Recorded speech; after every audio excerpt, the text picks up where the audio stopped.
Hello everyone, this is Jenish Abirish here. இந்த வேளையில என்ன பார்க்க போறோம்னா கொரியன் ஃபிலிம் எக்ஸ் ஹியூமனாவோட ஓல்டு அண்ட் நியூ காட்ஸை பற்றி தான். ராத்திரி எல்லாரும் படத்தை டவுன்லோட் பண்ணி பார்ப்போமேன்னு பாட்டு இருக்கும்போது இந்த படம் இந்த படம் எனக்கு என்னன்னே தெரியல. உள்ளே போய் பார்த்தா சோ மின் சிக் நடிச்சிருந்தாரு. நான் ஓடிடி எல்லாம் வர்றதுக்கு முன்னாடியே நான் கொரியன் ஃபிலிமில் இவருக்கு படத்தை மட்டும்தான் பார்த்துருப்பேன். அந்த 6-7 இயர்ஸ் பேக் எனக்கு அப்போ இவருக்க ஸ்டைல் மோகன்லால் ஸ்டைல் மாதிரியே இருக்குன்னு நினைச்சிட்டு இருப்பேன். ஆனால் நான் இப்போ வரைக்கும் இந்த 2 பேருக்கும் நடிப்புக்குள்ளே அந்த அளவு நான் ரீசர்ச் உள்ள போய் பண்ணலை. ஆனால் எனக்கு ஓவரால் முந்திரிய பார்க்கும்போது இவங்க 2 பேருக்கு ஸ்டைலும் மேட்ச் ஆகுறேன்னு நிறைய இடத்துல எனக்கு தோணி இருக்கு. அப்போ மலையாள சினிமா கொரியன் சினிமாவோட ரொம்ப பெருசு. ஆனால் இப்போ அப்படி கிடையாது. இப்போ கொரியன் சினிமா எங்கேயோ போயிட்டு பாப்புலேஷன் குறைவா இருந்தாலும் ஓடிடி பிளாட்ஃபார்ம் உள்ள போய் எல்லா உலகத்துல எல்லா இடத்துலயுமே கொண்டு போயிட்டாங்க.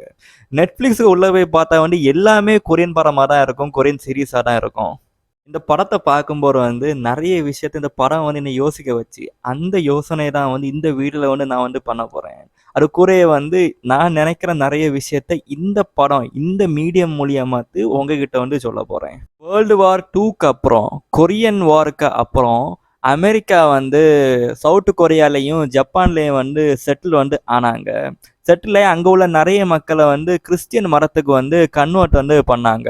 இதுக்கு முன்னாடி அந்த மக்கள் பேகன் ரிலிஜனை பின்தொடர்ந்துட்டு இருந்தாங்க. அதாவது பல கடவுள்கள் உள்ள ஒரு மதத்தை ஃபாலோ பண்ணிட்டு இருந்தாங்க. அமெரிக்கன்ஸ் உள்ள போனதுக்கு அப்புறம் ஒரே ஒரு கடவுள் இயேசுநாதரை பின்தொடர தொடங்கினாங்க. இந்த படத்துல சோ மின் சிங் ஒரு சைக்கி.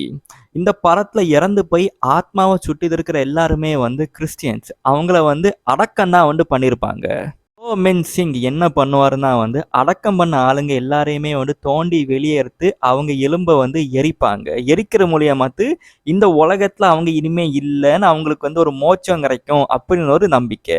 இது பியூர்லி கிறிஸ்டியன் வர்றதுக்கு முன்னாடி உள்ள ஒரு ரிலிஜன், அந்த பேகன் ரிலிஜனுக்கு உள்ளது. இப்போ எரிக்கிறது நல்லதா புதைக்கிறது நல்லதான்னா எரிக்கிறது தான் நல்லது. கிறிஸ்டியன்ஸ் ஏன் புதைக்காங்கன்னா அவங்களுக்கு ஒரு நம்பிக்கை, இயேசுநாதர் இருக்க 2வது வருகை போர் எல்லாரும் எழும்பி வருவாங்கன்னு. இப்போ எரிச்சாலும் கூட எரிச்சாலுங்க திருப்பி வரக்கூடாதுன்னு திதி எல்லாம் கொடுப்பாங்க. இந்த 2மே மனசாட்சி மூட நம்பிக்கை தான். இப்போ எதுக்கு புதைக்காங்கன்னா இயேசுநாதர் மாதிரி ஒருத்தன் ஒரு வாழ்க்கையை வாழ்ந்திருந்தான்னா அவனை புதைச்சா நல்லது. மகாத்மா காந்தி சொன்ன மாதிரி தான் கிறிஸ்டியன்ஸ் ஒருத்தனுமே இயேசுநாதர் கிடையாது. இயேசுநாதர் இந்த உலகத்துல ஒரு ஆசையுமே அவரு வைக்கல. அவரே சொல்லியிருக்காரு, நீ இந்த உலகத்தை பிடிக்க போகும்போது அந்த ப்ராசஸ்ல உனக்கு ஆத்மாவை நீ இழந்தனா அது என்ன வச்சு அப்படி இயேசுநாதரே சொல்லியிருக்காரு. இந்த உலகத்துல நீ ஆசை வைக்காத, இது ஒரு நிரந்தரம் கிடையாதுன்னு இயேசுநாதர் சொல்லியிருக்காரு. ஆனா இயேசுநாதருக்கு பேரை வச்சு வரக்கூடிய கிறிஸ்டியன்ஸ் இந்த உலகத்துக்கு மேலேயே ஆசையை வைக்கிறதுனால அவன் இறந்த பிறவும் போக மாட்டீங்க, இங்கேயே சுட்டிட்டு இருக்கான். அதுதான் இந்த படம். ஸோ இவனை நீ வெளியே துரத்தணும்னா பழைய காலத்துல உள்ள அந்த முறை, அந்த ஒரு கடவுளை பின்பற்றதுக்கு முன்னாடி பல கடவுளை பின்பற்றும் போது ஒரு முறையை ஃபாலோ பண்ணிட்டு இருந்தாங்க, எரிக்கிற முறை. அந்த முறையை இவங்க பண்ணாதான் இவனை அனுப்ப முடியும்னு சோ மின் சிங் பண்ணுறாரு. மோனோதீசம், ஒரு கடவுளை பின்பற்றுறது, அது இப்போ வந்தது. போலியோதீசம், அது பல கடவுளை பின்பற்றுறது, அது பழைய காலத்துல இருந்தே இருக்கிறது. இப்போ இயேசுநாதர் மாதிரி நீ வாழ்ந்திருந்தானா உன்னை அடக்கம் பண்ணுறதுல ஒரு நியாயம் இருக்கு. ஏன்னா உனக்கு அதோட முடிஞ்சு நீ ரெஸ்ட் இன் பீஸ், அப்படி நிம்மதியோட நீ இருக்க. நீ இந்த உலகத்துல ஆசைக்கு வேண்டியே நீ வாழ்ந்திருக்க, இது வரைக்கும் அதுக்கு தான் வாழ்ந்திருக்க. நீ இறந்த பிறகு அதை விட்டு உனக்கு போக மனசு இல்லை. அப்போனா நீ திருப்பி வேற. ஸோ அவங்கள எரிக்கிறதா சரியான ஒரு விஷயம். அப்போ நீ ஒரே அடியா போயிடுவ.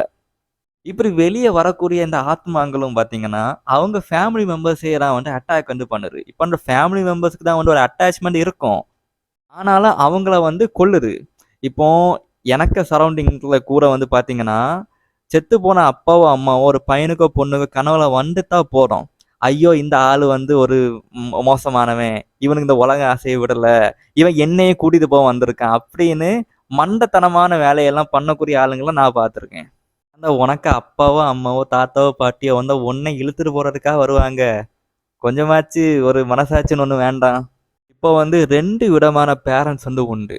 முதல் விதமான பேரண்ட்ஸ் வந்து, நான் பட்ட கஷ்டம் ஒண்ணுமே என் பையனோ, பொண்ணோ படக்கூடாதுன்னு நினைக்கக்கூடிய பேரண்ட்ஸ். இன்னொரு டைப் ஆஃப் பேரண்ட்ஸ் வந்து, நான் பண்ண முடியாதத வந்து என் பையனோ, பொண்ணோ பண்ணணும் அப்படின்னு ஒரு பேரண்ட்ஸ். இந்த 2வது பேரண்ட்ஸ் வந்து பேரண்ட்ஸா இருக்கிறதுக்கே லாயக்கு இல்லாதவங்க. ஏன்னா வந்து அவங்க பிள்ளைகளையே அவங்க வந்து இன்வெஸ்ட்மெண்ட்டா தான் வந்து பார்ப்பாங்க. என்ன வந்து பழைய காலத்துல ஒருத்தன் வந்து இந்த மாதிரி கீழே பார்த்தான், இப்ப எனக்கு பையனை வச்சு அவனோட நான் மேலே போய் காணிக்கேன் அப்படின்னு இவன் போயிட்டு இருக்கிறனால, இவன் செத்த பிறகு இவன் பையனை வந்து கொடுமராமறுத்துவான், இல்லை இவன் பொண்ணை வந்து கொடுமராமறுத்துவான். இந்த பேயை வந்து இந்த உலகத்துக்கு வந்த உடனே அதுக்கு மனுஷ ஆசையை எல்லாத்தையுமே வந்து அது திருப்பி வந்து பண்ணுது. அது இந்த உலகத்துக்கு வந்தோடனே ஃபர்ஸ்ட் வந்து அது மாமிச உணவை வந்து தின்னுது. அது சிக்கன் மட்டன் வந்து அது தின்னுது, குடிக்கி இந்த மாதிரி வேலையை தான் ஃபர்ஸ்ட் பண்ணுது. அதுக்கப்புறம் தான் வந்து அதுக்கு குடும்பத்தில் உள்ளவங்களே அது வந்து கொலை பண்ணுது. சோமின் சிங் வந்து இதை எரிச்சு வந்து ஒரு வழியா வந்து இதை வந்து காலி பண்ணிட்டாங்க. ஆனா இதுக்கு பின்னாடி வந்து ஒரு மிகப்பெரிய ஆபத்து ஒன்று ஒளிஞ்சிட்டு இருந்து. பல கடவுளை வணங்குற பழக்கம் தான் வந்து ஃபர்ஸ்ட் வந்து, ஏன்னா மக்களே வந்து பல விதமா வந்து பிரிஞ்சு வந்து இருக்காங்க. இப்போ வரைக்கும் மக்கள் வந்து பிரிஞ்சு வந்து டிஃப்ரெண்ட் வேல வந்து இருக்காங்க. திருட்டு பண்றவங்களுக்கெல்லாம் வந்து ஒரு கடவுள், ட்ரேடிங் பண்றவனுக்கெல்லாம் இன்னொரு கடவுள், கடல்ல போறதுக்கு சேஃபா போறனா அது ஒரு கடவுள், போர் நடந்தா அது ஒரு கடவுள், போர் கடவுள். இந்த போர் கடவுளுக்கு வந்து போர் நடந்தாதான் வந்து காணிக்கை. போர் நடக்கிறதுக்கு முன்னாடியும் வந்து போர்ல ஜெயிக்கணும்னு வந்து காணிக்கையை கொடுப்பாங்க. போர் நடக்கும்போது வந்து மக்கள் சாவும் போது வந்து அந்த கடவுளுக்கு வந்து அது காணிக்கை போகும். போருக்கு அப்புறம் எதுவுமே போர் நடக்க கூடாதுன்னும் காணிக்கையை வந்து கொடுப்பாங்க. ஸோ போர்னா இந்த ஒரு கடவுளுக்கு வந்து அது காணிக்கையா இருக்கும். அதுதான் வந்து போர் கடவுள். இந்த நார்த்துக்கும் சவுத்துக்கும் பார்டர்ல வந்து ஒரு கல்லறைக்கு உள்ள வந்து ஒரு போர் கடவுள் வந்து இருக்கு. இந்த போர் கடவுளை அவங்க அழிச்சிட்டாங்கன்னா வந்து இந்த பார்டர் பிரச்சனை வந்து போயிரும்னு வந்து ஹீரோ வந்து நினைக்காரு. ரியல் லைஃப்ல நம்ம பார்த்தாலும் கூட நார்த் கொரியாவும் சவுத் கொரியாவும் திருப்பி சேருமான்னு கேட்டா வந்து அது ஆல்மோஸ்ட் இம்பாசிபிள் தான் நம்ம சொல்லலாம். ஏன்னா நார்த் கொரியா ஃபுல்லாவே கம்யூனிஸ்ட் ரூல்ல வந்து இருக்கு. அதுக்கு வந்து ரஷ்யன் சப்போர்ட் இருக்கு. இப்போ வரைக்கும் அவங்க வந்து சைனா கூட ஒரு நல்ல கம்பெனில இருக்காங்க. சவுத் கொரியா வந்து ஒரு ஜனநாயக நாடு, அமெரிக்கா இங்கிலாந்துக்கு சப்போர்ட்ல அது வந்து இருக்கு. இந்த பிரிதலுக்கு வந்து ஜாப்பனீஸ்காரங்க தான் வந்து ஃபர்ஸ்ட் காரணம்னு வந்து இந்த படத்துல வந்து காமிச்சிருப்பாங்க. அதனால அந்த போர் கடவுள் வந்து ஒரு ஜாப்பனீஸ் அரக்கன் தான். உண்மையில ஜாப்பனீஸ் புராணத்துல வந்து ஓனின்னு ஒரு அரக்கன் வந்து இருக்கான். அவன் தான் வந்து இந்த பார்டர்ல வந்து இருக்கான். நம்ம ஹீரோ வந்து இந்த அரக்கனை தான் வந்து கடைசியில வந்து அழிப்பாங்க. மனுஷன் உலகத்துக்கு திருப்பி வந்த இந்த ஒனி வந்த உடனே எது பண்ணுறதுனா வந்து பன்னி தோட்டத்துக்குள்ள போய் வந்து எல்லா பன்னிங்களையும் வந்து அது கொல்லுது. மனுஷ வரலாற்றுல வந்து பன்னி வந்து ஒரு குரூஷியல் ரோல், ஒரு குரூஷியல் அரசியலை வந்து பிளே பண்ணுது. ஹிந்து செட்ல பார்த்தீங்கன்னா வந்து விஷ்ணுவுக்கு வந்து ஒரு பன்னி அவதாரம் வந்து இருக்கு. கிறிஸ்டியானிட்டியில பார்த்தீங்கன்னா இயேசுநாதர் வந்து பிசாசு எல்லாத்தையுமே வந்து ஒரு பன்னிக்க கூட்டத்தில் போய் அந்த பன்னிங்கெல்லாம் அப்புறம் வந்து கடல்ல போய் விழுந்து சாவும். முஸ்லிம்ஸ்ல பார்த்தீங்கன்னா வந்து பன்னி வந்து ஹராமு.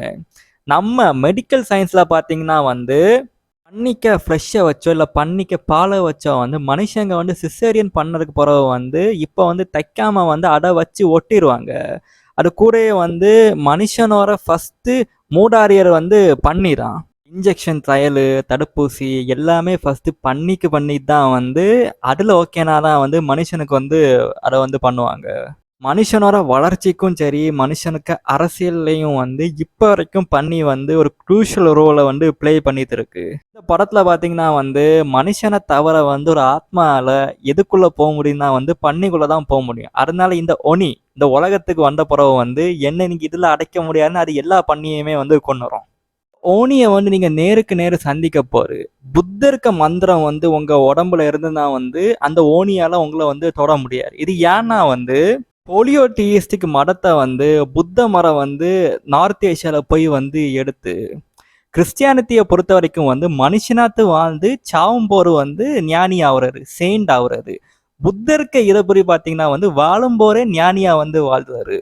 இந்த படத்துல வந்து டைரக்டர் வந்து என்ன காணிச்சிருப்பாருன்னா வந்து கொரியன்ஸ் வந்து மற்ற மக்களை ஒருத்தரையுமே உள்ள விடாம புது வேலை வந்து வளராதனால தான் வந்து வெளியே உள்ள மக்கள் வந்து ஃபோர்ஸை யூஸ் பண்ணி உள்ள வந்து கொரியாவை ரெண்டா பிரிச்சாங்கன்னு. அதனால கொரியன்ஸ் வந்து மற்ற மக்களை உள்ள வைத்து அது மூலியமாத்து அவங்களும் வந்து வளரணும். இந்த படத்துக்கு எண்டிங்ல வந்து சோ மின் சிங்க பொண்ணுக்கு வந்து கல்யாணம் நடக்கும்.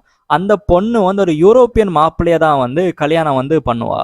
இதுல சோ மின் சிங் வந்து கோட்டு சூட் வந்து போட்டிருக்காரு. அவருக்கு சம்மந்தி வந்து ஒரு யூரோப்பியன், அவரும் கோட்டு சூட்டு போட்டிருக்காரு. ஆனா அவருக்கு மனைவி வந்து ட்ரெடிஷ்னல் கொரியன் ட்ரெஸ்ல வந்து இருக்காங்க. சோ மின் சிங்க மனைவி வந்து ட்ரெடிஷ்னல் கொரியன் ட்ரெஸ்ல வந்து இருக்காங்க. இந்த படத்துல சோ மின் சிங் வந்து ஒரு சைக்கி. இந்த படத்துல இன்னொரு பொண்ணு வந்து உண்டு. அந்த பொண்ணை நான் வந்து கார்டியன் சீரீஸ்ல வந்து ஹீரோயினா வந்து நடிச்சிருப்பா. அது மூலியமா தான் எனக்கு தெரியும். அந்த பொண்ணு ஒரு சைக்கி தான். சோ மின் சிங் வந்து பகுத்தறிவை வச்சுதான் வந்து எல்லாத்தையும் வந்து முடிவெடுப்பாரு. ஆனா அந்த பொண்ணு அவளுக்கு மனசாட்சியை வச்சு வந்து முடிவெடுப்பா. சோ மின் சிங்க அறிவு வந்து வெளியே வந்து இருக்கும், அந்த பொண்ணுக்கு அறிவு வந்து உள்நோக்கி இருக்கும். இது மூலியமாட்டு டைரக்டர் என்ன சொல்வாருன்னா வந்து ட்ரெடிஷனா வந்து பொண்ணுங்க தான் வந்து நேச்சுரலாத்தே வந்து எல்லாத்தையுமே பார்ப்பாங்க, ஆம்பளைங்க வந்து வெளியே தான் வந்து எல்லாத்தையுமே வந்து பார்ப்பாங்க. ஆனா ஆம்பளையும் உள்ளோரி பார்க்கணும், பொண்ணும் வந்து வெளியே போகணும். சோ மின் சிங்க பொண்ணு வந்து வெளியே போனனால தான் வந்து ஒரு யூரோப்பியனை வந்து கல்யாணம் பண்ணதுக்கு திருப்பி இங்க கொண்டு வந்திருக்கா கொரியாவுக்கு. ஃபாரின் ஓடிடி பிளாட்ஃபார்மை வந்து உள்ள விட்டனால தான் வந்து இப்போ வந்து கொரியா வந்து வேர்ல்டு ஃபேமஸாக இருக்கு. அதாவது அவங்க வெளியே போனாலும் அவங்களுக்கு அந்த ஹெரிட்டேஜ் அதை வந்து அவங்க விட்டு கொடுக்கல. இதே மாதிரி பழைய காலத்து கொரியன்ஸும் வந்து ஒரு மாற்றத்துக்கு வந்து அவங்க தயாராக இருந்திருந்தாங்கன்னா, வெளியே உள்ளவங்களை வந்து உள்ள விட்டுருந்தாங்கன்னா வந்து இந்த அளவு வந்து ஒரு பிரிதல் வந்து நார்த்துக்கும் சவுத்துக்கும் நடந்திருக்காரு. அதை தான் வந்து இந்த டைரக்டர் வந்து இந்த படம் மூலியமாத்து வந்து சொல்றாரு. இது வந்து எனக்கு யூகம் தான். இந்த படத்தை பார்க்குற மூலியமாத்து எனக்கு இதெல்லாம் வந்து யோசிக்க வந்து இந்த படம் வந்து வச்சு அதை தான் வந்து இந்த வீடியோல நான் வந்து சொல்றேன். ஸோ இந்த வீடியோ உங்களுக்கு பிடிச்சிருக்கும்னு நினைக்கிறேன். Okay everyone, this is Jenish every signing off.